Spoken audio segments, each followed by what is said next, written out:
Question I get a lot from clients and folks who come into our office is, what's an irrevocable living trust?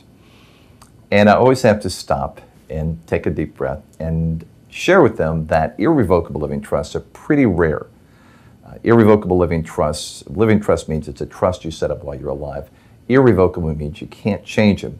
What people really want me to talk to them about and what they really think they want is something called a revocable living trust. And a revocable living trust is sometimes just called a living trust. And a living trust means a trust that you set up while you're alive.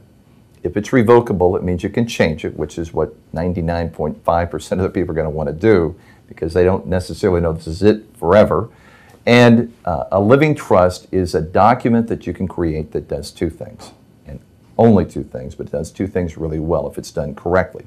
One is if the person who sets up the trust becomes disabled, then the trust allows the trustees, somebody else maybe, that you've selected, to manage your assets, distribute them to you, take care of you if you're incapacitated, disabled, more mentally disabled than physically disabled. The other thing a living trust can do, if it's done correctly, is it can avoid the probate process. Avoiding probate is wise in many situations. Not always, but in many situations.